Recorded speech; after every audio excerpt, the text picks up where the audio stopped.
mort qui est arrivé dans ta famille, c'est pas Dieu qui a pris. Le Seigneur a donné, le Seigneur a pris. Non.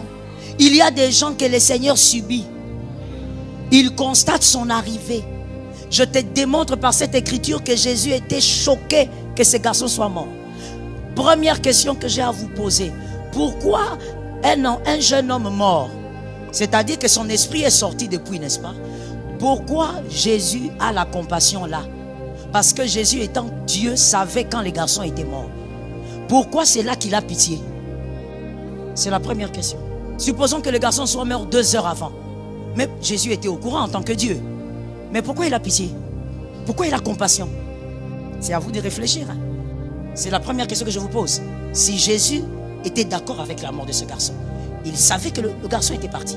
En tant que Dieu, il avait vu l'esprit du garçon. On peut même dire qu'il avait accueilli l'esprit du garçon. Pourquoi quand il voit le corps, il est choqué? Il est rempli de pitié. Deuxième question. Pourquoi Jésus dit à la dame ne pleure pas, alors que dans un deuil on pleure? Donc Jésus est en train de dire, face à cette réalité, c'est la mauvaise attitude. Comment? Il y a un deuil, la mauvaise attitude, ce sont les larmes. Comment? Alors il y a une seule réponse plausible. C'est-à-dire que cette réalité n'est pas normale. Quand tu vis quelque chose d'anormal, il faut réagir selon la vérité et non selon la réalité. Est-ce que quelqu'un m'entend? Un exemple bizarre. Tu dors, tu es enceinte, mariée, tu rêves qu'on t'a volé le bébé. Tu te réveilles pas en disant j'ai rêvé qu'on m'a volé le bébé. Non. Dans une réalité, tu as vu qu'on a volé. Maintenant, tu dois confesser la vérité. Jésus est en train de lui dire, ta réalité c'est le deuil, mais tu ne devrais pas vivre ça. Troisième chose, Jésus dit, jeune homme. En d'autres termes, tu fais quoi là? David a dit, j'étais jeune et j'ai vieilli. Même quand il avait vieilli, il n'était pas encore mort parce qu'il parlait. Donc même dans la vieillesse, tu ne dois pas mourir, tu dois encore aller au-delà, avoir des... Jésus dit, mais qu'est-ce que tu fais là? Jésus dit, jeune homme. Jésus ne dit pas, corps. C'est-à-dire, monsieur, tu ne dois pas être là. Ça veut dire que je veux maintenant m'imposer. Parce que ce qui est arrivé ici n'est pas normal. Ce désordre a été établi par quelqu'un. Mais je veux m'imposer. Il dit, je te donne l'ordre. Donc le premier ne venait pas de lui. Je suis en train de te dire, il y a des gens qui sont morts dans votre famille. Vous les avez déjà enterrés. Ce n'est pas Dieu qui les avait pris. Il y a d'autres êtres qui ont donné des ordres. Que lui ne peut pas arriver le 31 décembre. Nous sommes les sorciers de cette famille. Lui ne peut pas atteindre le 1er janvier 2026. Il y a des gens qui ont donné l'ordre. Il y a des personnes qui disent, nous avons grandi, nous tenons la calebasse familiale. Chez nous, ce sont les chefs coutumiers. Il faut que ces filles-là subissent la stérilité. Il y a des gens qui ont donné l'ordre. Mais ce soir, au nom de Jésus, tu vas donner l'ordre. Tu vas dire, jeune homme, lève-toi. C'est une affaire d'ordre. Qui est celui qui parle quand toi tu dors? Qui est celui qui parle pour détruire ta famille? Qui est celui qui parle pour que tu n'aies pas du travail? Qui est celui qui parle pour que tu ne te maries pas? Qui est celui qui parle pour maudire tes enfants? Ce soir, toi aussi, tu vas donner l'ordre. Ce soir, tu vas dire, je donne. Il est écrit, je vous ai donné le pouvoir. Marchez sur le serpent, marchez sur le scorpion, marchez. Ça veut dire, je vous ai donné le pouvoir de... C'est-à-dire, même l'ordre que je donne, je ne regarde pas Satan, je marche. Je donne l'ordre, il est à terre. Je donne l'ordre, il est en bas. Je donne l'ordre, je le regarde. Je n'ai pas le temps de négocier avec lui. Voilà pourquoi dans la théologie du pasteur Joël, je ne cause pas avec les démons. On cause avec celui qui est en face de toi. Moi, Jésus m'a dit, tu marches. Il est en bas, il n'y a pas causerie. Il est en bas, il n'y a pas négociation. Il est en bas, il n'y a pas dialogue. Vous avez trop détruit. Vous avez trop détruit. Vous avez trop tué. Vous avez trop mangé. Vous avez trop déstabilisé. Il n'y a pas de dialogue. Il n'y en a pas. Il n'y en a pas. Il n'y en a pas. Le serpent, on marche. Tu donnes des ordres de ta tête en train de regarder Jésus. Tu ne négocies pas. Oh non, pardon, hein. Yosa non côté, hein. Yosa non kabana. Malgré les lois établies dans la tribu, on ne négocie. Celui qui est plus grand que lui existe. Celui qui est plus grand que cet oncle existe. On l'appelle l'alpha et l'oméga. Christ en toi, il t'a donné le pouvoir de devenir enfant de Dieu. Ils te feront la guerre. Que 10 000 tombent à tes côtés, 1000 à l'autre. Toi, tu donnes l'ordre. Lève ta main droite. On va renverser les autels qui crient contre notre vie. Tout autel qu'on a levé, autel des morts, tu vas d'abord renverser ça. Et nous allons donner des ordres après. Je déclare, tu dis, je renverse. Au nom de Jésus, l'autel satanique, l'autel des morts, mort des enfants, mort d'adultes, mort de femmes, mort de maris, mort de fœtus, au nom de Jésus. Si c'est lui, il parlera. C'est notre deuxième semaine. Que Jésus nous bénisse. Que Jésus nous fortifie. La bénédiction n'est pas un bon appétit. Que Jésus nous bénisse. Que Jésus nous fortifie. La capacité de savoir la qualité de l'enseignement d'une personne, c'est aussi par la manière dont il réagit quand on le bénit. Une personne qui est enseignée, quand on la bénit, on sait voir qu'elle est enseignée. Je disais donc que Dieu soit béni pour cette deuxième semaine. Je disais encore que Dieu nous fortifie pour cette deuxième semaine. Je disais encore que Dieu nous donne la force de prier et de jeûner pendant la deuxième semaine. Au nom de Jésus, tu ne vas pas faire des ratés, tu commences, tu achèves. Gloire à Dieu. Si c'est lui, il parlera. Le langage du Christ dans le chaos. Chapitre 1, Jean 2, 15. Mon heure n'est pas encore venue. Dans le chapitre 1, les raisons qui incitent à créer le chaos. Dans le chapitre 1, le deuxième point, les réactions du Christ dans le chaos qui est créé par vous-même. Aujourd'hui, chapitre 2, le chaos créé par Dieu. Genèse 1, 2, 3. Le chaos créé par Dieu, c'est le chapitre 2. Genèse 1, 2, 3. Cette écriture, on l'avait lue, mais on va relire parce que c'est l'écriture de base. La terre était informe et vide, il y avait des ténèbres à la surface de l'abîme et l'Esprit de Dieu se mouvait au-dessus des eaux. Regarde le voisin, dis-lui voisin, j'espère que tu as ton carnet. Dis à un autre voisin, ici, c'est une école. Merci. Pas de téléphone ici, il faut avoir un carnet et une Bible, un stylo convenable. Lorsque je vous avais donné cette écriture, la semaine passée, je vous avais dit d'écrire quelque chose à côté. Une phrase à côté. Quelle était la phrase qui vous avait été demandé d'écrire juste à côté? Ça, c'est Jean. Parlez un peu plus fort, s'il vous plaît, mon frère. Merci beaucoup. Je suis béni. Quand c'est un homme qui me lit ça bien comme ça, ça montre que tu es responsable. Que Jésus te donne la capacité de vaincre ta destinée. Lorsqu'on vous donne ce qu'il faut écrire, mon frère, ce n'est pas un passe-temps. Nous ne venons pas perdre le temps ici. Il s'agit de Jésus et on respecte Jésus. Je disais, on respecte Jésus. Je répète, on respecte Jésus. Voilà. À côté, il était écrit exactement ce que le frère a dit. Lorsqu'on doit créer une chose, on doit absolument avoir la lumière, commencer par la lumière, parce que la lumière permet l'appréciation de la création. Tout ce qui vient après sera apprécié à cause ou par la lumière. Tout ce que l'on pourrait créer a besoin de la lumière pour être apprécié. Si vous n'avez pas la phrase, donc vous la notez. Tout ce qu'on que l'on pourrait créer a besoin de la lumière pour être apprécié. Alors, pourquoi Dieu commence par la lumière dans la création? Il y avait le chaos, informe et vide. Pourquoi Dieu commence par la lumière? La Bible dit c'était non seulement informe, c'était vide. Pourquoi il ne commence pas par remplir? Pourquoi il ne commence pas par mettre de l'ordre? Pourquoi il commence par la lumière? C'est la lumière, merci d'écrire. C'est la lumière qui permet l'admiration du reste de la création. C'est la lumière qui permet l'admiration du reste de la création. Voilà pourquoi vous comprendrez qu'il y a une écriture qui dit Christ se fait appeler lui-même la lumière. Il dit je suis la lumière du monde.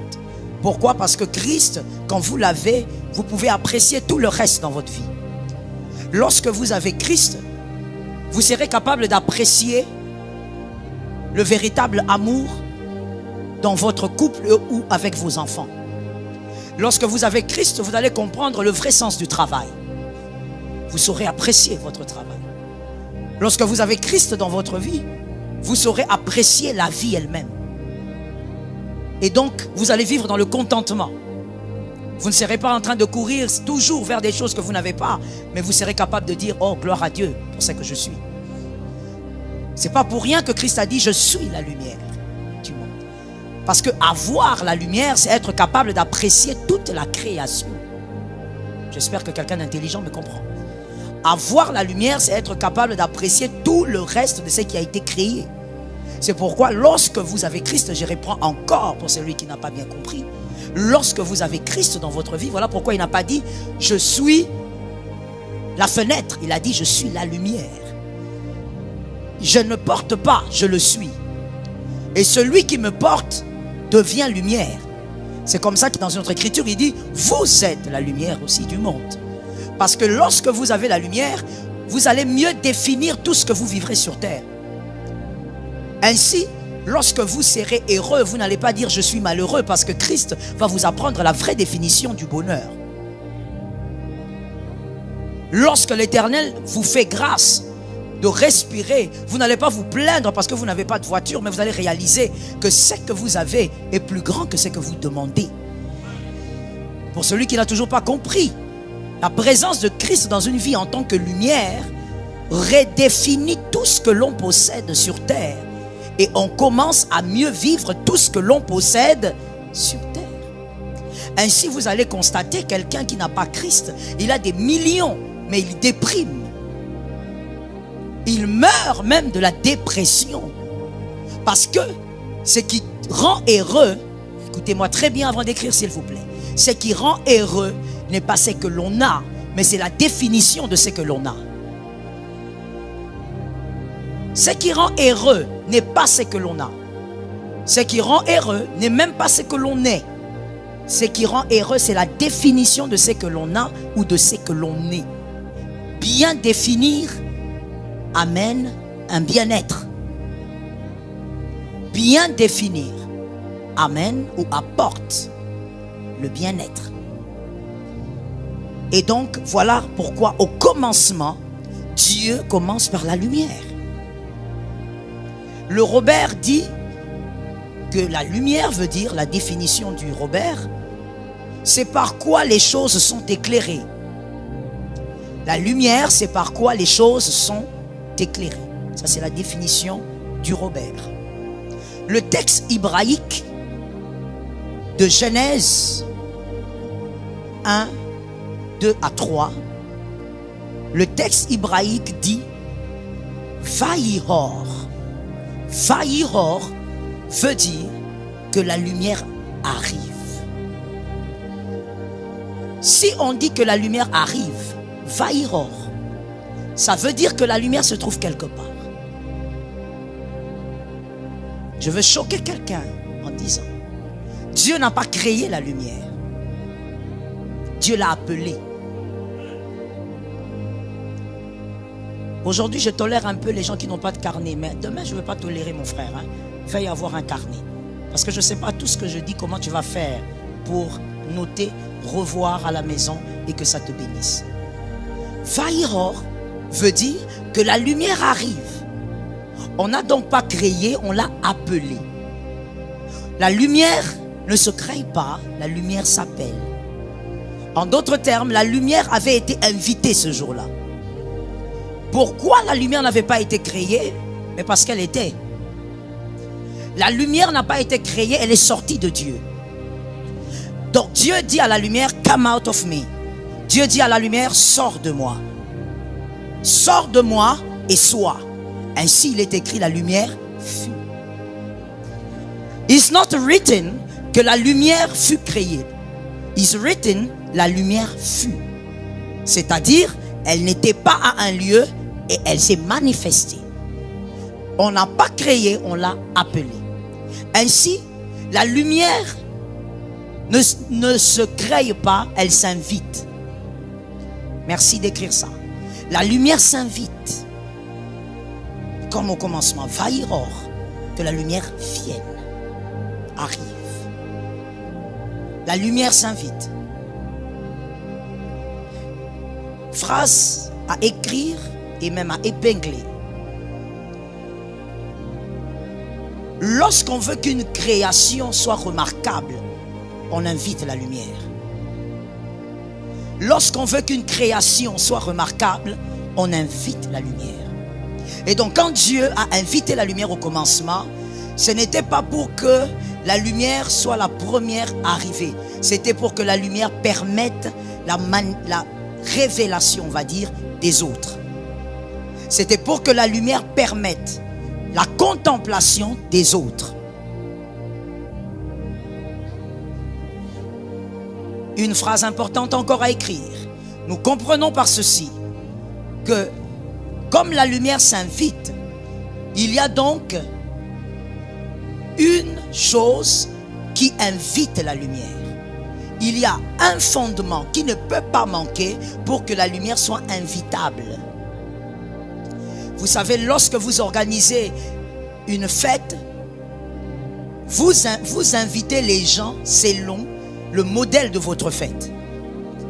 Do you understand? C'est-à-dire que quand vous organisez une fête, il y a des gens, vous-même, vous savez que lui, je ne peux pas l'inviter ici. Par rapport à sa personnalité, je ne peux pas l'inviter dans ce genre de fête.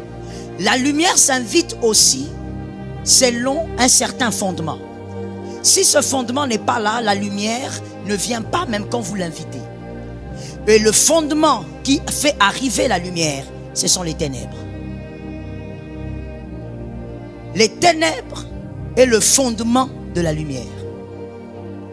S'il n'y a pas de ténèbres, la lumière ne s'invite pas. Est-ce qu'un homme intelligent écrit et comprend? Est-ce qu'on écrit et on comprend? Voilà, j'ai besoin de ça. La lumière s'invite à une seule condition.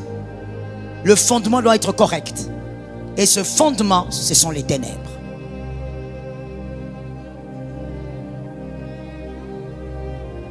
La lumière, écrivez cette phrase aussi, importante et forte. La lumière ne peut pas, je pèse les mots, ne peut pas être précédée par autre chose que les ténèbres. Impossible. La lumière est exclusivement précédée par quelque chose qui s'appelle ténèbres. Les ténèbres doivent précéder la lumière.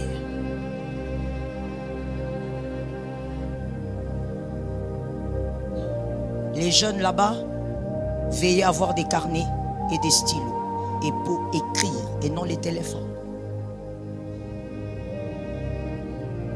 Petit A. Petit A. Parlons un peu de la lumière. On a l'habitude d'en parler trop vite lorsqu'on lit les Écritures, alors qu'il y a beaucoup à nous dire. Dieu a fait les choses à dessein. Petit A. Les principes, quelques principes sur la lumière.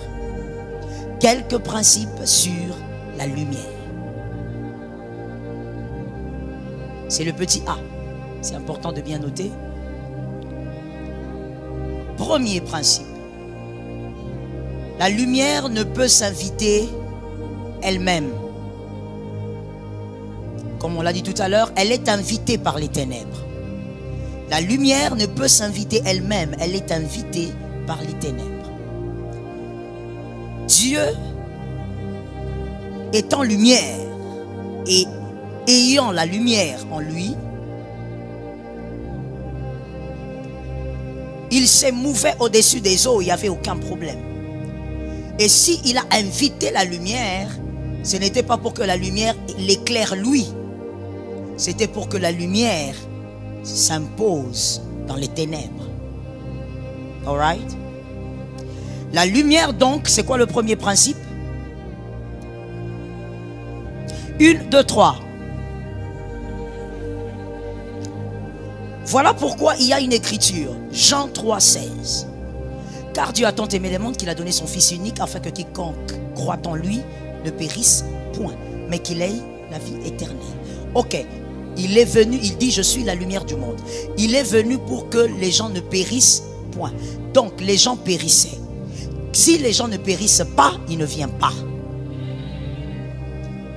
Maintenant, ceux qui étaient deuxième à la maternelle ont compris. Il est venu parce que les gens mouraient. Si la mort n'était pas venue avant, la vie ne vient pas. Est-ce que quelqu'un m'entend? Christ est venu parce que les gens périssaient. Il est la lumière, il vient parce qu'il y avait les ténèbres. Il a donc été invité par qui? Par les ténèbres. Merci de bien me suivre. Par les ténèbres. Deuxième principe. La lumière apparaît pour révéler ce que les ténèbres cachent. La lumière apparaît pour révéler ce que les ténèbres cachent.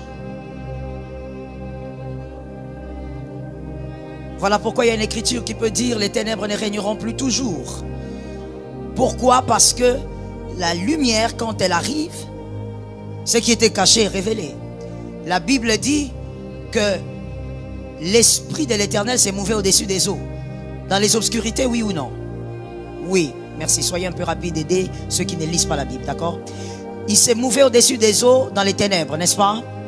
Et donc, quand il s'est mouvé au-dessus des eaux, on ne pouvait pas voir ce qu'il y avait au fond de l'eau. L'esprit peut se mouvoir, mais on ne sait pas ce qu'il y a au fond. Mais quand la lumière arrive, ce qu'il y a au fond est visible. La lumière, le deuxième principe de la lumière, c'est que la lumière apparaît pour révéler ce qui est caché. Même les petits détails que vous ne voyez pas lorsqu'il faisait obscur, quand on allume, vous voyez qu'il y a un problème. Est-ce qu'on se comprend? La lumière vient révéler ce qui était caché. Vous êtes la lumière du monde. Dans votre famille, votre présence doit révéler tout ce qui était caché. Dis à ton frère, tu dois révéler ce qui est caché.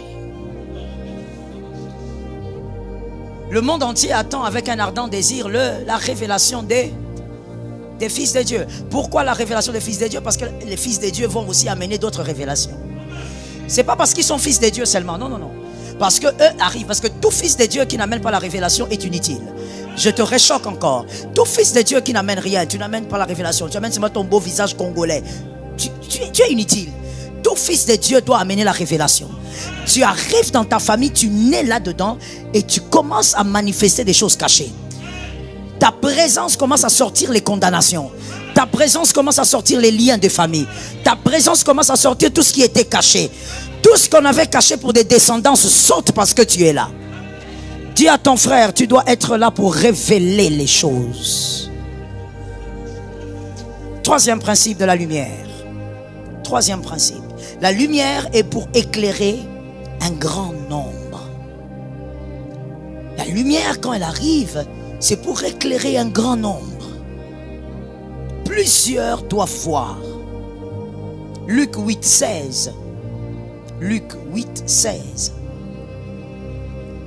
Pour éclairer un grand nombre. Personne, après avoir allumé une lampe, ne la couvre d'un vase ou ne la met sous un lit, mais il la met sur un chandelier, afin que ceux qui entrent, voilà ce qui m'intéresse, afin ceux qui entrent, pas ceux qui sortent. Dis à quelqu'un, ce n'est pas sortir, c'est entrer. Mon frère, si tu n'aimes pas l'enseignement dans cette église, tu ne vas pas rester ici. D'accord? Ici, c'est une école. Jésus n'est pas seulement le Dieu qui nous fait parler en langue. Tu dois connaître le Dieu que tu adores. Tu dois connaître le Dieu que tu as choisi. Lorsque tu ouvres la Bible, quand tu parles de Jésus, on doit sentir que tu as la maîtrise de ce que tu dis. Donne-moi un amen normal ici. Localise quelqu'un, dis-lui, il ne s'agit pas de sortir, il faut entrer. Les gens qui sortent de votre vie ne supportent pas votre lumière. Mais les gens qui entrent dans votre vie doivent être éclairés. Les gens qui sortent de votre vie ne supportent pas votre lumière. Les gens qui entrent dans votre vie doivent être éclairés. Personne ne doit entrer dans ta vie et subir des condamnations à côté de toi. Tout celui qui entre dans ta vie doit être libéré parce que tu as l'onction. Dis à ton frère, l'onction est transmissible. Dis à un autre, l'onction se communique. Dis à un autre, l'onction se transfère. Si tu as un ami qui est poursuivi par les esprits de poursuite, ton onction doit chasser ces démons. Ton onction doit condamner ces démons. Ton onction doit imposer l'autorité de Christ. Dis à 3 personnes, mon onction va imposer l'autorité de Jésus.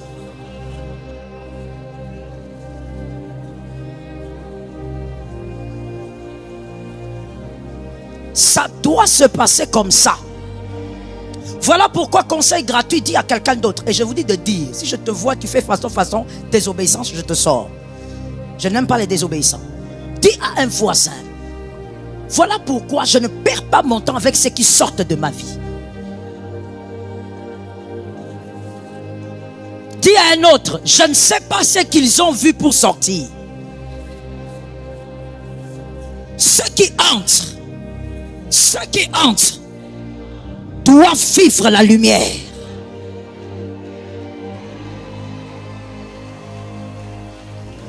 Ceux qui entrent, ils doivent vivre la lumière.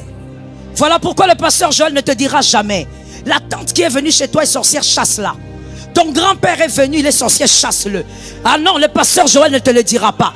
Garde ces images, tu vas les garder pendant des années. Tu ne m'entendras pas. Voici ce que moi je te dis toujours. Tu es la lumière, il faut qu'il sente la lumière. Il doit sentir le feu lui-même. Il doit sentir l'onction lui-même. Il doit sentir le pouvoir, la puissance, l'autorité, la victoire, l'huile. L'huile que quelqu'un sent est différente de l'huile dont on lui parle. Voilà pourquoi il y a des gens dans cette salle, quoi que tu fasses, il ne lassera jamais Jésus. Dis ce que tu veux, parle comme tu veux, crée, monte des histoires, il ne lâchera pas Jésus parce qu'il a lui-même touché Jésus. Tu n'as pas besoin de dire, ma belle-mère, je la sens pas. Tu la sens pas? Élève la prière. Élève la lumière en toi. Que le feu commence dans la maison. Le serpent fuit le feu. Let me talk. Il n'y a pas de feu qui fuit le serpent. C'est quoi cet évangile que toi tu veux nous amener? Un évangile où, comme il est sorcier, c'est toi qui dois le chasser. Qui doit fuir qui? Parce que voici ce que Jésus aime. Lorsque un sorcier te défie, il faut que Jézabel se mette en colère. Si tu affrontes les prophètes de Baal, Jézabel ne se met pas en colère. C'est que tu n'as pas affronté les prophètes. Jézabel doit se mettre en colère. Pourquoi? Jézabel est une femme. Quelqu'un m'a dit une. Fais vite, vite, je dois rentrer là-bas. Quelqu'un m'a dit une. Jézabel est une femme. Quelqu'un d'autre m'a dit deux. Elle va parler. Quelqu'un m'a dit 3. Elle va dire, le Dieu d'Élie me dérange. Il faut que les sorciers disent que ton Dieu dérange. Il faut que les magiciens disent que ton Dieu dérange. Il faut que les occultes disent ton Dieu dérange. Il ne faut pas que tu viennes en train de dire voilà, et le sorcier là, il me met mal à l'aise, il faut qu'il quitte ma maison. Que ton onction le chasse. Parce que ce qui compte pour Dieu, c'est pas seulement que ta maison soit libérée d'un sorcier, mais le sorcier doit amener la nouvelle. Je parle et je prophétise, in the name of Jesus, que son sorcier amène la nouvelle. Qu'il dise que tu es un Dieu, qu'il dise que tu es un roi, qu'il dise que cette maison est un feu. Que ce sorcier amène la nouvelle. est un Dieu de nouvelles. Il a dit, va dire à mes frères, Dieu aime qu'on parle de lui. Voilà pourquoi il n'est pas d'accord quand tu as un témoignage et tu ne parles pas. Même si Dieu ne te reproche pas dans un rêve, sache qu'il est contre toi. Dieu aime qu'on parle de lui. Que toute la famille dise, ce petit-là a un Dieu. Tu as 17 ans, mais tu as un Dieu ancien. Tu as 20 ans, mais tu as un Dieu. Dis à 5 personnes, malgré mon âge, mon Dieu est vieux. J'ai dit 5 personnes.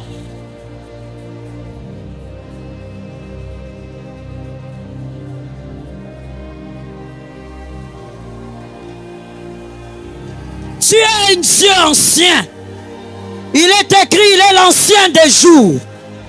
Il faut qu'on sache que dans ta maison, il y a l'ancien des jours qui dort là. L'ancien des jours se réveille là. Ripaya Chapayes. Lève-moi ta main droite. Au nom de Jésus de Nazareth, l'huile, l'onction de Dieu sur ta main. En rentrant chez toi ce soir, tu vas toucher les poignées de l'entrée.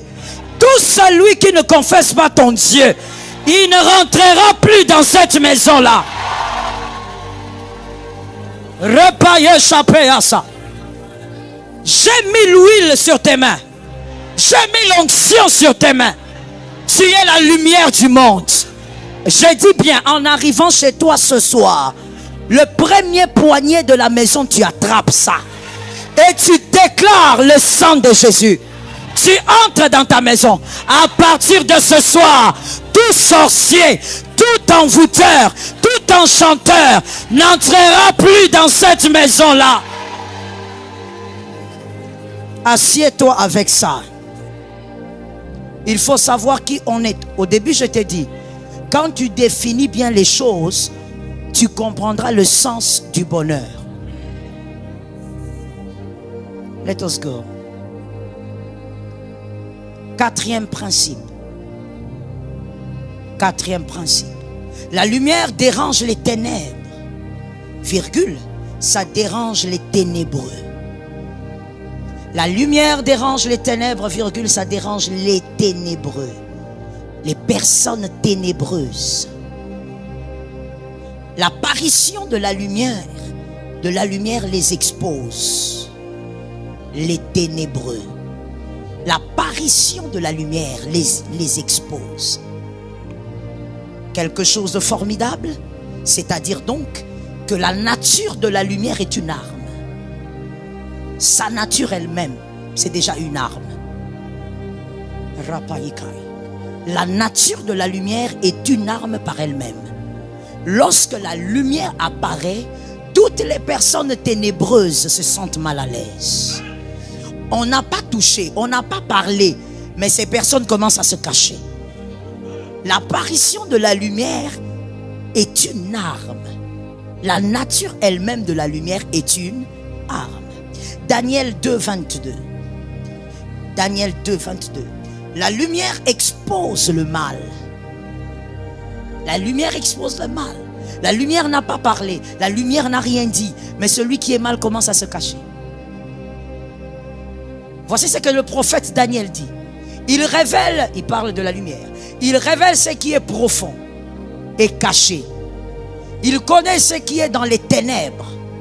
Et la lumière demeure en lui. La lumière révèle ce qui est caché. Les personnes ténébreuses ne supportent pas la lumière. Voilà pourquoi dans le point précédent, je t'ai dit, tu ne sais pas pourquoi celui-là est parti. Tu ne sais pas. Le monde est tellement compliqué. Généralement, ce qu'on voit n'est pas ce qu'il y a. Sois plus sage que ça. Tu ne sais pas pourquoi il t'a quitté. Peut-être que ce sont ces ténèbres qui ne te supportent pas. Vous savez, un hypocrite peut faire semblant pendant un temps. Mais quand un hypocrite vit très près d'un homme bon, il ne restera pas là longtemps. Il ne restera pas là longtemps. Parce que la bonté de cet homme va exposer son cœur. Un homme ténébreux ne supporte pas la lumière. Vous allez simplement entendre. Laissez-moi donner un conseil gratuit. Quand un homme ténébreux quitte un lieu, quitte une famille, quitte une personne, s'éloigne d'une chose, vous allez remarquer que cette personne, elle sera la seule à parler. Est-ce que je parle? Cette personne sera la seule à beaucoup se justifier. Vous verrez que la personne, je donne un exemple, vous êtes amis, vous êtes à deux, vous c'est Gisèle et vous avez Karine. Mais Karine part, vous ne savez pas pourquoi. Un beau jour, elle arrête de vous appeler, elle vous bloque, elle ne répond pas à vos appels. Mais vous allez remarquer que vous avez autant mal parce que vous ne savez pas pourquoi elle est partie. Mais vous remarquerez que c'est elle qui s'est justifiée. Vous apprendrez, elle a dit. Vous apprendrez, elle a dit. Elle a parlé de vous, alors que vous ne savez même pas pourquoi elle est partie. Elle ne vous affrontera jamais, mais elle parlera. Comprenez que c'est les ténèbres. Les ténèbres parlent beaucoup. Les ténèbres aiment beaucoup s'agiter. La lumière ne fait rien, la lumière apparaît. Et les ténébreux, les personnes ténébreuses ne supportent pas la lumière. Voilà pourquoi vous allez voir que, examinez bien, pendant que je parle, réfléchissez. Faisons tourner nos neurones. Vous allez remarquer que les personnes qui sont très vraies, je ne parle pas d'arrogance, s'il vous plaît. Il faut vraiment mettre une différence. Je parle des personnes vraies, bonne éducation, qui savent comment parler, mais des personnes qui ont la vérité sous leurs lèvres. Vous verrez que les hommes faux ne vivent pas avec. Vivent pas avec. Et vous verrez que les hommes faux ne le supportent pas. Et des fois, ça dépend des cultures, hein, mais vous verrez dans certaines cultures, on va dire non, il est trop difficile. Il est trop dur à vivre avec. Il n'est pas supportable. Le problème, ce n'est pas celui-là. Le vrai problème, c'est la vérité. Quand quelqu'un ment beaucoup, même s'il fait semblant, à un moment donné, il ne va pas supporter vivre avec la vérité. Est-ce que quelqu'un m'entend? Vous allez voir Jésus, il a expliqué ça très bien. Il a expliqué comme un bon pédagogue. Il n'a pas parlé, il a fait. Parce que des fois, pour guérir une personne, il ne faut pas parler, il faut faire. Jésus a 12 disciples, mais à un moment donné, il dit, bon, je veux montrer la gloire que j'ai. Je veux montrer à ces hommes que je suis plus grand que Moïse, plus grand qu'Élie. Pour ça, il sélectionne. Et il prend Jacques, Pierre et Jean. Mais vous lisez ces 3 personnes. C'est un devoir à domicile.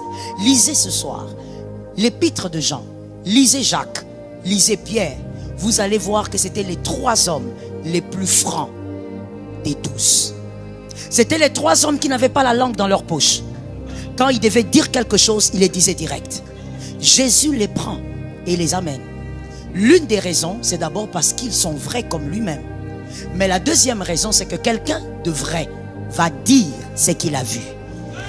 Résultat, aujourd'hui, nous en parlons ici sur Kinshasa, précisément à ma campagne, parce que ces 3 hommes avaient la capacité de dire ce qu'ils avaient vu. Un homme faux va dire ce qu'il a vu et va amplifier. Un homme faux va dire ce qu'il a vu. Oui, il va le dire. Mais il va amplifier ce qu'il a vu. Les ténèbres mettent mal à l'aise les hommes ténébreux. Vous n'allez pas comprendre. Des fois, vous allez dire, mais pourquoi tu n'es pas bien? Pourquoi tu n'aimes pas qu'on soit avec tel? C'est quoi qui te dérange exactement? Non, rien. Non, rien. Le vrai problème, c'est que la lumière dérange. Que Jésus t'aide ce soir.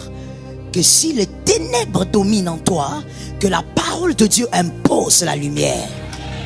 Je suis d'accord avec cet amen, c'est rempli d'humilité. 40e point, 5e principe. La lumière révèle le désordre établi. Oui, parce que dans une vie, des fois, il y a un désordre, mais qu'on a établi.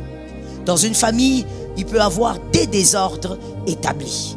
La lumière révèle le désordre établi. 1 Jean 1, 5.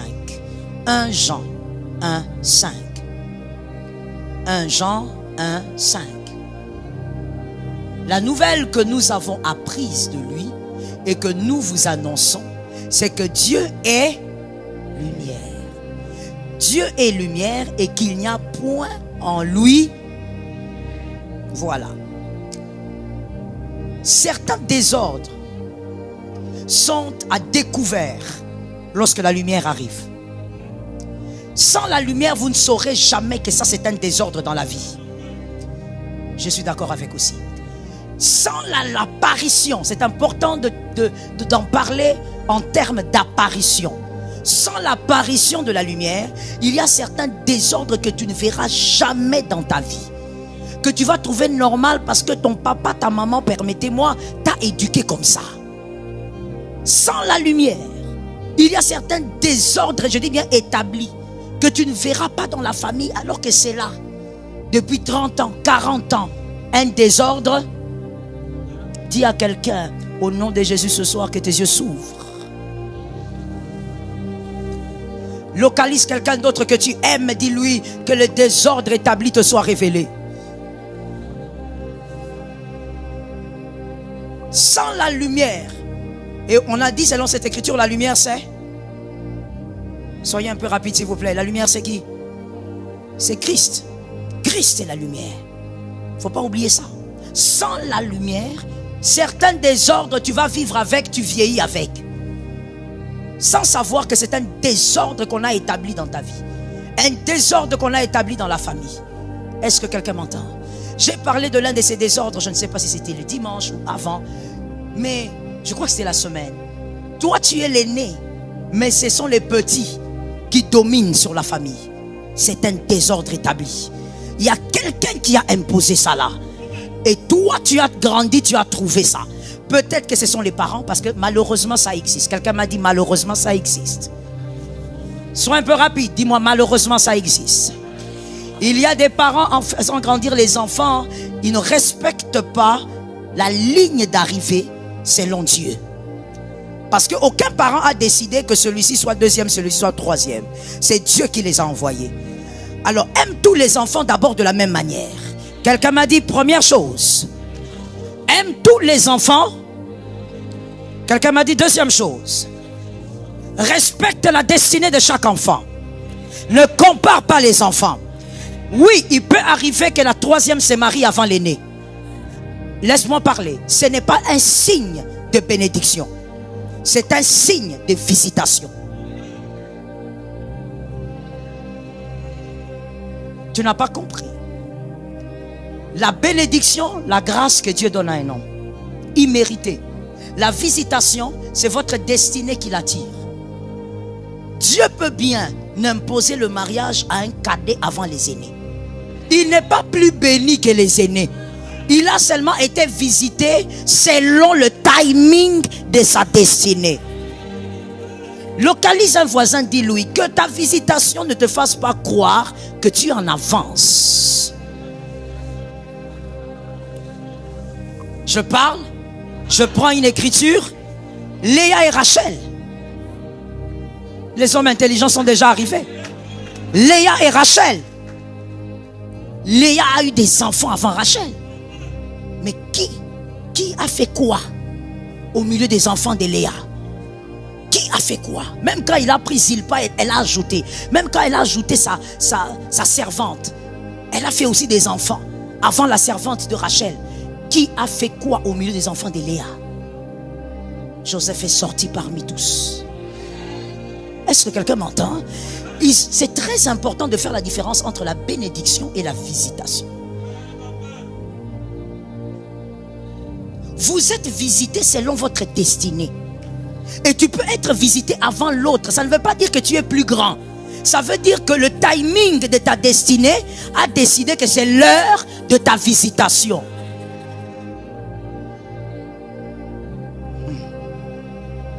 Un deuxième témoin, le paralytique de Bethesda. Dernier pour les hommes, mais un miracle incroyable que tous les autres n'ont pas eu. Les autres sont tombés dans la piscine, lui il a parlé à Jésus. Non, tu n'as pas compris, alors je vais mieux le dire. Les autres sont tombés pour guérir, lui il a parlé à un Dieu pour guérir. Donc, pourquoi après 38 ans? Timing de sa visitation. Visitation, ce n'est pas bénédiction. C'est aussi une bénédiction, mais ce n'est pas la bénédiction. La visitation dépend de quoi? J'ai des hommes intelligents ce soir. Ça dépend de la destinée. Le premier peut naître dans une famille. Dieu dit de lui qu'à partir de 20 ans, il aura un travail, alors que même s'il ne finit pas les études, on le cherchera même à l'université. C'est sa destinée. Le deuxième peut venir. Dans sa destinée, Dieu dit qu'à 25 ans, c'est seulement à 25 ans que lui aura un travail, qu'il finisse ses études avant ou après. Mais son travail sera plus glorieux que le premier.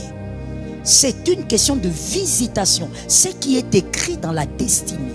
Mais la bénédiction, c'est quand Dieu décide de te faire une chose bizarre. Une chose que tu ne mérites pas tombe sur toi. Une chose qui n'était même pas calculée dans ta destinée tombe sur toi. Dis à un frère, c'est quand Dieu décide de te gracier. Est-ce qu'on capte? Est-ce qu'on a compris là? La nuance a été faite. Et donc, faites attention avec les désordres établis. Dans une famille, même si les destinées ont des visitations particulières, l'aîné ne peut pas perdre son autorité. Je prends juste ça au fait. Mais tu peux toi-même naviguer par l'aide du Saint-Esprit, voir quel type de désordre il peut avoir dans une vie ou dans une famille. Un désordre établi. L'aîné, même quand il n'a rien, l'autorité doit rester. Ça veut dire, même si tous les petits viennent avec des Range Rover, des Mercedes, lui, il vient à pied. Mais quand il dit, asseyez-vous, tout le monde doit s'asseoir. On ne négocie pas avec la position familiale. Localise-moi quelqu'un, pose la question, est-ce qu'il y a un désordre chez vous? Est-ce que toi, quand tu t'élèves en tant qu'aîné, et quand on dit aîné, ce n'est pas seulement le premier. Tu peux être deuxième, tu as des petits. Ça revient au même. L'autorité de chacun doit être respectée. Dans la famille, on se respecte tous et on donne l'autorité à celui de droit. Est-ce que toi, comme tu es là assis, mon frère, si tu parles maintenant, tu prends ton téléphone, tu dis à ton petit frère, je ne veux plus que tu fasses telle chose. Peu importe son âge, est-ce qu'il se range? Il y a quelque chose qu'il faut réparer. Il y a des familles, peu importe l'âge des grands frères, ça veut dire que même si vous êtes tous mariés, quand l'aîné parle, tout le monde se range. Ce n'est pas seulement l'éducation, mais c'est aussi le fait que les parents, par la grâce de Dieu, ont fait respecter l'ordre de Dieu. Ésaü est l'aîné, il doit rester l'aîné. Je parle ou je laisse. Je parle ou je laisse. Sinon, Jacob, malgré que tu es venu voler la bénédiction, il y a autre chose qui te poursuivra toute la vie. C'est comme ça que vous verrez ces genres de familles, là où l'autorité des aînés ne sont pas respectées. Il y a un désordre que vous ne pourrez pas gérer. Vous écouterez le petit frère là en train de dire, on lui dit, mais l'aîné a dit ceci, ou le grand frère a dit, ah, qu'il nous laisse là-bas. Et toi, tu es l'aîné ou tu es la grande sœur, le grand frère. Tu es tellement habitué à ces désordres que ça ne te dit plus. Je parle ou je laisse. Localise un frère, dis-lui, c'est une mauvaise fibre. Localise quelqu'un d'autre. Je n'ai pas dit fille, j'ai dit fibre. Localise quelqu'un d'autre, dis-lui, c'est une mauvaise fibre. Pourquoi? Parce que tu vois, écoute bien, il y a une sagesse dans la vie. C'est, let me say it this way, ceux avec lesquels tu t'habitues, tu le transmets, même inconsciemment. Ceux avec quoi tu t'habitues, tu le transmets, même tes enfants seront comme ça. Je suis d'accord. Ah mais oui, nous sommes dans la maison de Dieu, on n'est pas venu se regarder ici. Si tu avais envie même de voir le pasteur Joël, tu pouvais la voir même sur les réseaux. C'est pas parce que tu n'as pas quitté chez toi pour venir seulement me contempler. Tu es venu ici à cause d'un Dieu. Et tu es venu parce qu'il y a des choses à briser. Nous sommes dans Exode 7. Je suis d'accord avec sa réaction. Tu as vécu ça, tu vis ça jusqu'aujourd'hui. Tes petits ont l'autorité. Tes petits, quand tu parles, ils n'écoutent pas. Tu n'as même rien à dire. Est-ce que ton petit frère peut avoir des problèmes avec sa femme? Tu prends le téléphone, tu dis, petit, arrête ce que tu dis, entre dans la maison, j'arrive. Et il arrête. Vous voyez comment les familles sont en désordre. Non, moi j'aime la sincérité là. Parce qu'on n'est pas venu pour faire semblant ici. Comme l'apôtre dit, toi tu crois que tu es venu pour nous montrer que tu es saint. Qui croit que tu es saint ici? Celui même qui te prêche n'est pas saint. Qu'est-ce que tu crois? Si on était saint, on ne serait pas ici. Il n'y a personne qui est venu faire semblant ici. Et comme Dieu parle, je sais que Dieu ne peut pas parler pour rien. S'il parle, c'est que c'est la majorité qui vit ça. Lorsqu'il n'y a pas de lumière, vous n'allez pas trouver ça bizarre. Vous allez normaliser. Et vous voyez pourquoi c'est un grand mal. Je l'ai dit tout à l'heure, parce que vous allez faire quoi?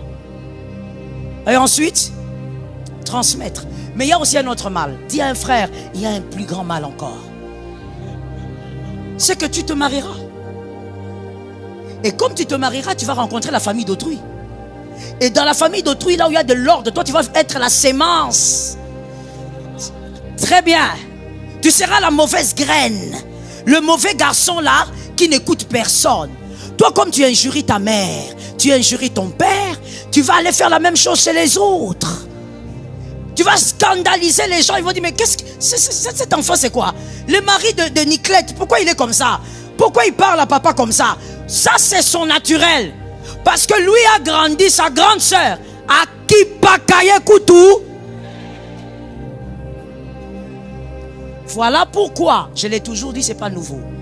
Ne vous mariez pas que avec les êtres humains. Mariez-vous avec la famille. C'est pas nouveau. Même dans certains de mes livres, c'est écrit. Tu peux aller acheter.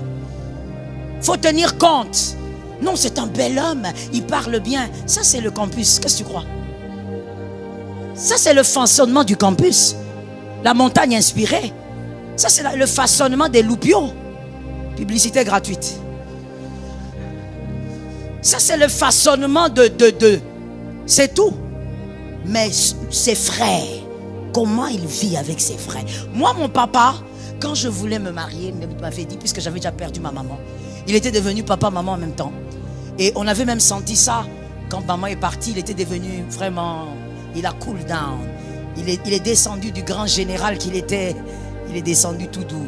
Parce qu'il était maman, papa à la fois. Il était obligé d'être doux à des moments. Et donc, quand je lui dis que j'ai rencontré quelqu'un, la première fois que je viens de lui en parler d'ailleurs, il me dit, c'est qui? Il me pose la question, sa famille. Directement, hein, il ne me demande pas comment lui il est court, non, sa famille. Je parle un peu de la famille parce que je connaissais un peu la famille. Et puis il me dit, écoute, tu vas commencer à aller chez lui quand? Je dis, ben, quand tu vas m'autoriser. Il me dit, ok. Alors tu iras chez lui ce week-end. Quand tu iras, regarde attentivement comment il parle à sa mère. C'est le seul conseil qu'il m'avait donné. Et tu vois, moi, je donnerai le même conseil à mon fils. Parce que ce conseil-là a marché. Quand tu vois un garçon ne pas respecter sa mère, ne pas respecter ses sœurs, ne pas bien traiter ses sœurs, tu es la prochaine cible. Toi, attends d'abord. Parce que je vais fermer vite la parenthèse. Toi, tu crois que c'est le je t'aime qu'il te donne en 2025, vieillotte que tu es.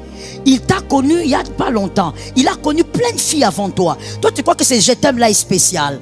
Ça sera plus que le je t'aime qu'il doit donner à ses sœurs.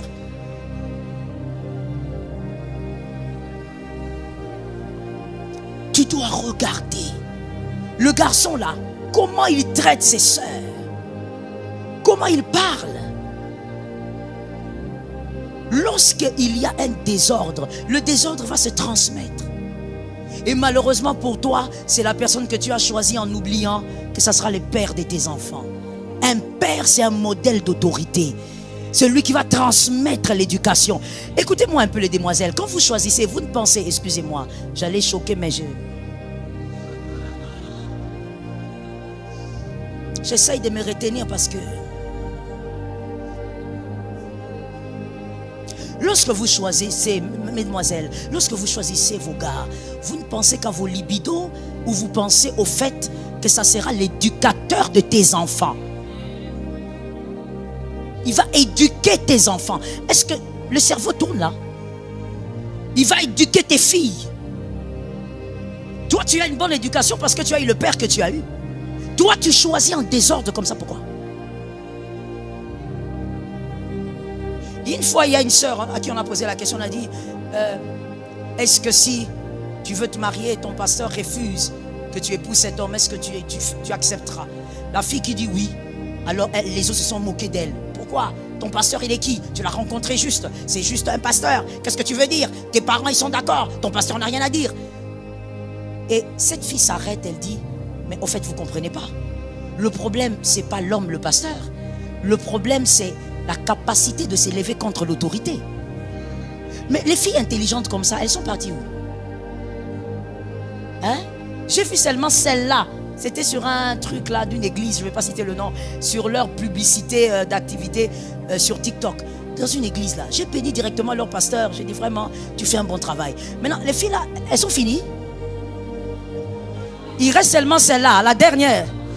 En voie de disparition. Il faut qu'elle se reproduise vite alors. Parce que c'est comme si elle est en voie de disparition. Moi, on m'a laissé.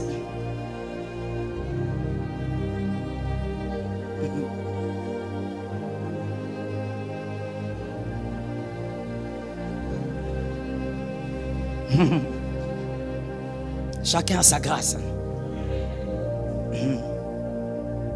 C'est ça au fait la vérité. Le problème c'est l'autorité. La capacité de respecter l'autorité. Si un homme ne respecte pas l'autorité d'une personne que tu respectes, mais cet homme ne te respectera pas. Tu imagines quoi? Tu es dans un rêve. Si cette femme ne respecte pas l'autorité des personnes que toi tu considères comme des autorités, mais elle ne te respectera pas. Mon frère, le respect qu'elle te donne à 80%, je parle au frère maintenant, c'est parce qu'elle te voit habillé.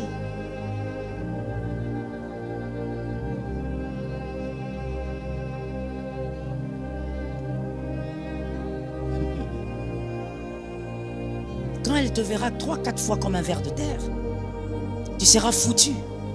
Tu seras terminé au fait. Tu seras terminé. Tu ne comprends pas ça? Tu ne comprends pas que la vie a beaucoup de réalités. Il faut, je veux fermer la parenthèse par là.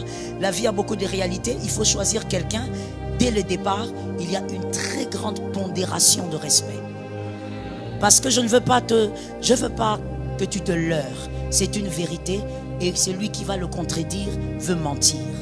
C'est qu'au fur et à mesure que le mariage avance, le respect s'effrite. Et donc il faut que le respect arrive à un niveau où quand ça s'effrite et puis ça bloque, ça ne peut plus s'effriter encore. Le respect reste à un niveau. Mais pour que ça soit comme ça, il faut que dès le départ, tu respires les respects partout. Même dans sa famille, tu respires. Qui a trouvé ça important? Qui a trouvé ça bénissant?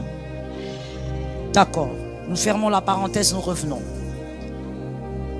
Le désordre se manifeste lorsque la lumière arrive. Je prie que le désordre soit révélé et que tu établisses l'ordre par le Christ. Certains désordres normalisés, parlons-en un peu ce soir. Certains désordres, nous sommes toujours dans le point 5 s'il vous plaît, c'est un sous-point du point 5.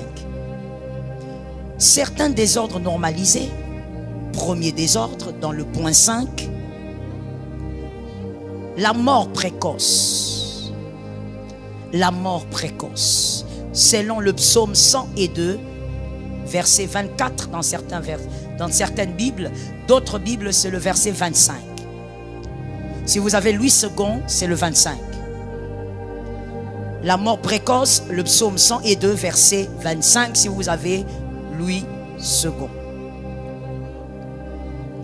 La mort précoce, ça c'est un désordre normalisé. Les gens meurent à quel âge dans ta famille? Maternelle comme paternelle. Il y a un temps où la volonté de Dieu doit s'établir. La volonté de la lumière qui est Christ doit s'établir. Je dis, mon Dieu, ne m'enlève pas au milieu de mes jours. Au milieu de mes jours. C'est-à-dire le temps que toi tu m'as donné sur terre, ne m'enlève pas au milieu de mes jours là. Est-ce que les gens qui comprennent ici là?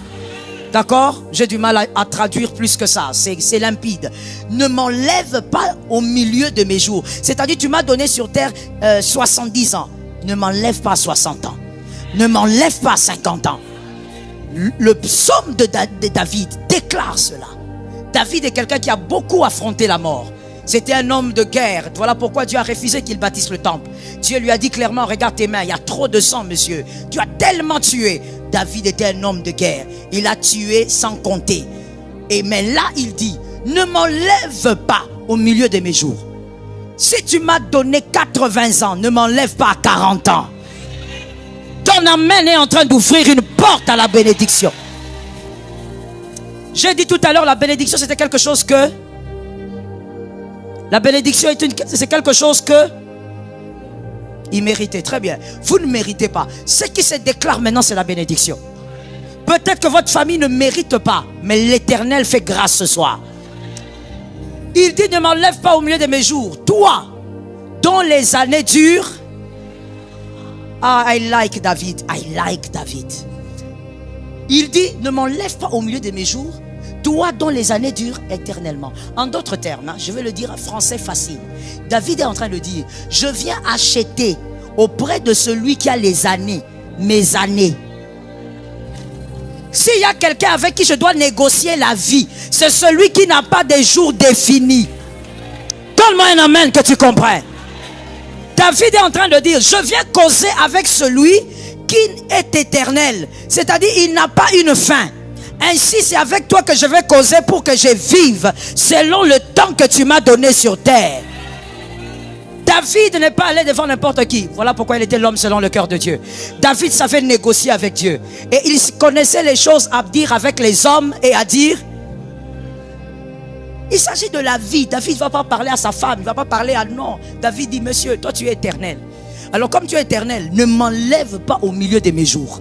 Si tu m'as donné 100 ans, je dois vivre. Ça tombe sur quelqu'un d'intelligent.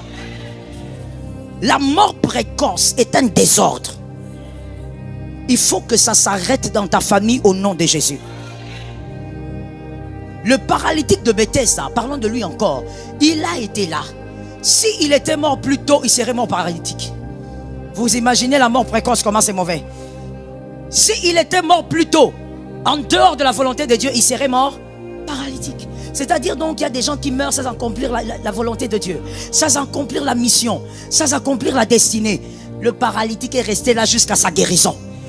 Mort précoce, sort de la maison de celui-ci. Pendant que ça sort même de ta lignée. Luc 7, 11 à 14. Luc 7, 11 à 14. Une très belle écriture. Lisons d'abord Louis II. Luc 7, 11 à 14. Luc 7, 11 à 14. Le jour suivant, Jésus alla dans une ville appelée Naïn. Que l'onction tombe sur quelqu'un. Que la puissance de Dieu tombe sur quelqu'un. Et qu'à partir de ce soir, la porte de la mort précoce se ferme au nom de Jésus. Quelqu'un a levé la main et a dit, c'est un désordre, je vais le régler ce soir. C'est un désordre établi, je vais le régler ce soir. Le jour suivant, Jésus alla dans une ville appelée Naïn. Ses disciples et une grande foule faisaient route avec lui. Lorsqu'il fut près de la porte de la ville, voici. Ainsi vous remarquez que Jésus fait beaucoup de miracles à la porte des villes. Voilà pourquoi quand donc vous avez une journée, la journée a plusieurs portes. Quand les portes s'ouvrent, soyez vigilants pour prophétiser sur vous-même. Lorsqu'il fut près de la porte de la ville, voici, on portait en terre un mort, fils unique de sa mère, qui était veuve. Gloire à Dieu, le fils unique doit rencontrer un autre fils unique. Parce qu'il ne faut pas oublier que là, Jésus, avant de mourir, il est le fils unique. C'est après la résurrection qu'il est le fils aîné. Donc jusque-là, quand il rencontre le fils unique mort, il est toujours fils unique de Dieu. Que ton problème rencontre la solution adéquate. Ça tombe sur une maison in the name of Jesus.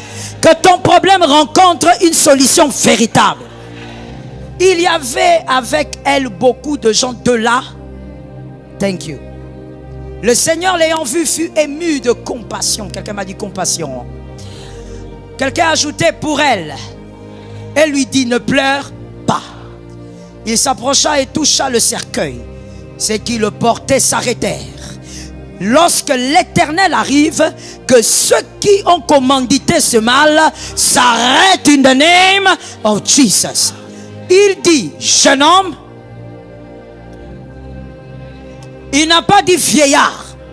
Il dit, come on. Toi, ce que je vois dans le cercueil, tu es. Toi que je vois dans les draps, tu es. Toi que je vois inanimé, tu es. Toi que je vois alité, tu es.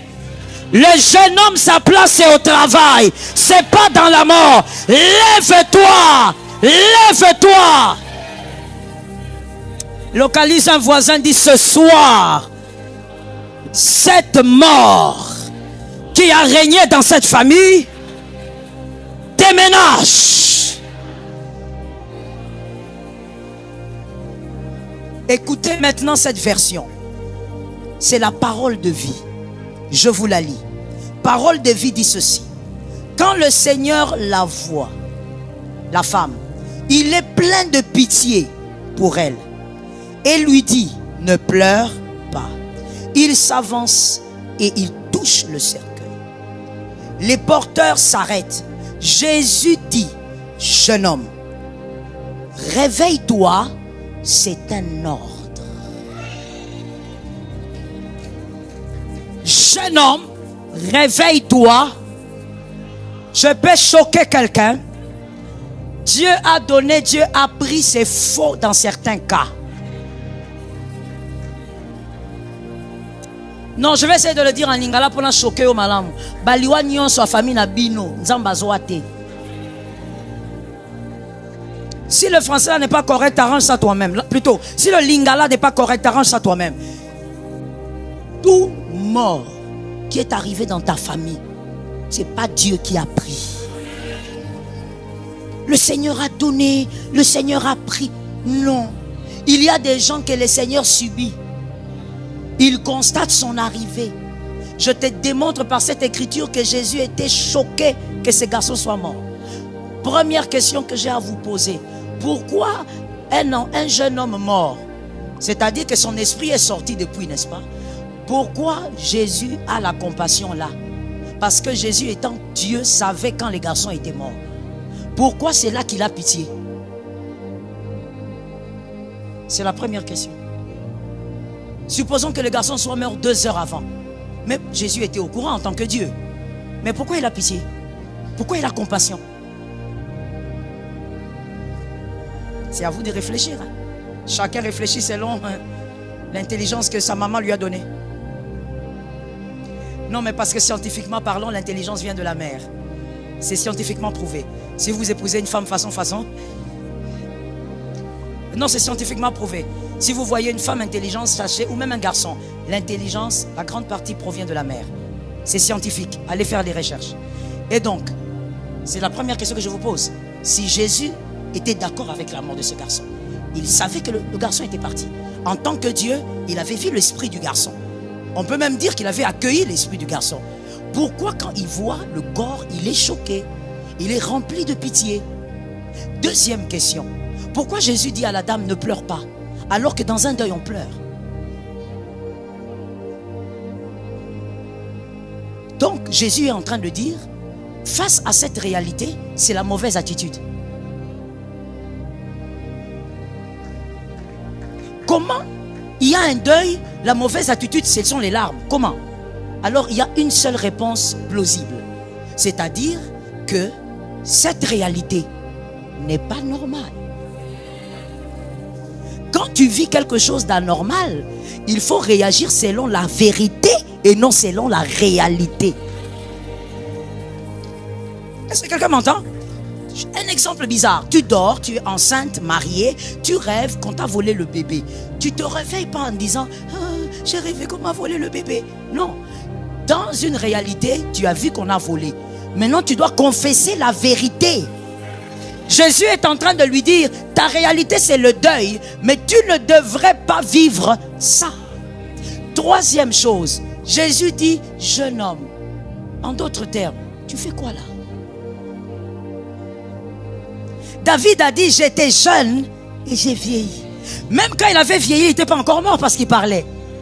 Donc même dans la vieillesse, tu ne dois pas mourir, tu dois encore aller au-delà, avoir des... Jésus dit, mais qu'est-ce que tu fais là? C'est comme si aujourd'hui, devant ce pupitre, je dis, monsieur le marié, alors qu'il n'est pas marié. C'est tout un message. Jésus dit, jeune homme. Jésus ne dit pas, corps. C'est-à-dire, monsieur, tu ne dois pas être là. Quelqu'un m'entend? Quatrième chose, le traducteur des Écritures, du grec en français, parole de vie, lui dit, je te donne l'ordre. Alors pose la question à un voisin, qui avait donné le premier ordre?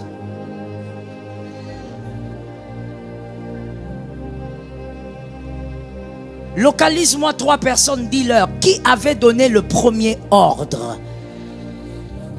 J'ai dit 3 personnes. C'était qui? Je te donne l'ordre.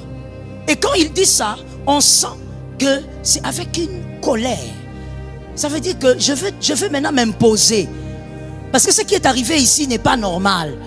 Ce désordre a été établi par quelqu'un. Mais je veux m'imposer. Il dit, je te donne l'ordre. Donc le premier ne venait pas de lui. Je suis en train de te dire, il y a des gens qui sont morts dans votre famille. Vous les avez déjà enterrés. Ce n'est pas Dieu qui les avait pris. Il y a d'autres êtres qui ont donné des ordres. Que lui ne peut pas arriver le 31 décembre. Nous sommes les sorciers de cette famille. Lui ne peut pas atteindre le 1er janvier 2026. Il y a des gens qui ont donné l'ordre. Il y a des personnes qui disent, nous avons grandi, nous tenons la calebasse familiale. Chez nous, ce sont les chefs coutumiers. Il faut que ces filles-là subissent la stérilité. Il y a des gens qui ont donné l'ordre. Mais ce soir, au nom de Jésus, tu vas donner l'ordre. Tu vas dire, jeune homme, lève-toi. Localise-moi 5 personnes, dis-leur, c'est une affaire d'ordre ce soir. Parle à 5 personnes, mon frère. C'est une affaire d'ordre. Elles oscillent l'allélo. Elles oscillent l'allélo. C'est une affaire d'ordre. Qui est celui qui parle quand toi tu dors? Qui est celui qui parle pour détruire ta famille? Qui est celui qui parle pour que tu n'aies pas du travail? Qui est celui qui parle pour que tu ne te maries pas? Qui est celui qui parle pour maudire tes enfants? Ce soir, toi aussi, tu vas donner l'ordre. Ce soir, tu vas dire, je donne. Il est écrit, je vous ai donné le pouvoir. Marchez sur le serpent, marchez sur le scorpion, marchez. Marchez dessus. Est-ce que tu as compris ce que ça veut dire? Que quelqu'un me donne un foulard? Rapidement. Donne. Regarde ça. Ça veut dire, tu fais bien de parler en langue. Chacun a son Dieu. Chacun est poussé par quelque chose. Ça veut dire, je vous ai donné le pouvoir de... C'est-à-dire, même l'ordre que je donne, je ne regarde pas Satan, je marche. Je donne l'ordre, il est à terre. Je donne l'ordre, il est en bas. Je donne l'ordre, je le regarde. Je donne l'ordre. Je n'ai pas le temps de négocier avec lui. Voilà pourquoi dans la théologie du pasteur Joël, je ne cause pas avec les démons. On cause avec celui qui est en face de toi. Moi, Jésus m'a dit, tu marches. Il est en bas, il n'y a pas causerie. Il est en bas, il n'y a pas négociation. Il est en bas, il n'y a pas dialogue. Dis à 2 personnes, dialogue est athée.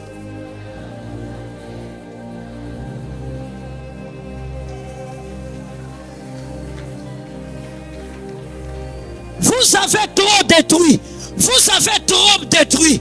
Vous avez trop tué. Vous avez trop mangé. Vous avez trop déstabilisé. Il n'y a pas de dialogue. Il n'y en a pas. Il n'y en a pas. Il n'y en a pas. Le serpent, on marche. Tu donnes des ordres, ta tête en train de regarder Jésus. Tu ne négocies pas. Oh non, pardon, hein. Yosa non côté, hein. Yosa non kabana. Je choque. Je choque. Je choque. Si tu es Congo dans cette salle, donne-moi une main. Je vous aime beaucoup. Donne-moi une autre main. Malgré les lois établies dans la tribu, on ne négocie.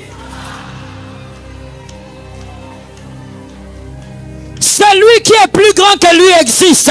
Celui qui est plus grand que cet oncle existe. On l'appelle l'alpha et l'oméga. Christ en toi, il t'a donné le pouvoir de devenir enfant de Dieu. Ils te feront la guerre. Que 10 000 tombent à tes côtés, 1000 à l'autre, toi, tu donnes l'ordre. Lève ta main droite.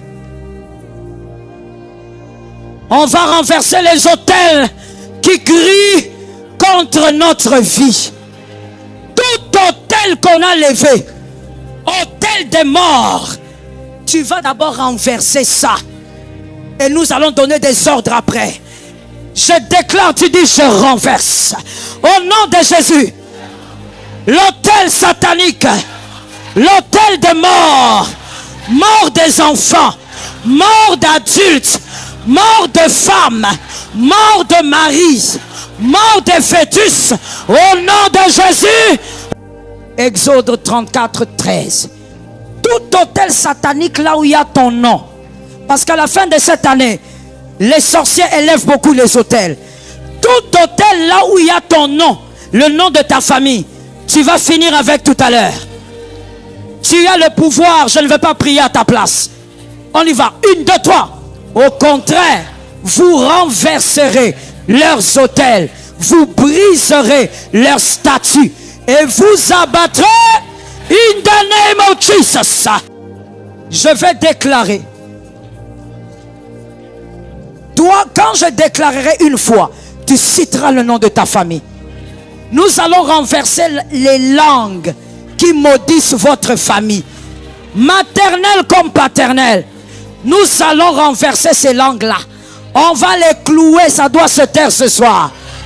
Je déclare, tu cites le nom de ta famille, il ne faut pas penser aux voisins. Au nom de Jésus, au nom de Jésus, celui qui maudit, celui qui veut détruire, celui qui veut renverser, celui qui envoûte, nous déclarons renversement. Renverse cette langue. Renverse. Lève ta main droite de là où tu es, s'il te plaît. Si ton nom a été placé sur un autel diabolique pour que ta brillance soit ternie,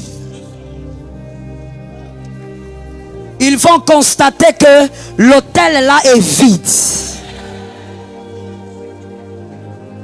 Tu as été créé avec une grande destinée. Tu ne peux pas être comme ça. Il y a plus que ça que Dieu a prévu. Ne te réjouis pas des miettes. Dieu a prévu plus que ça.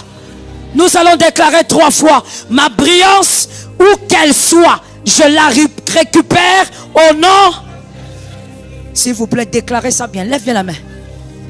Au milieu de nous, il y a des gens qui ont des liens. Il faut bien prier. Ma brillance, je la récupère où qu'elle soit. Au nom. Let's go. 1, 2, 3.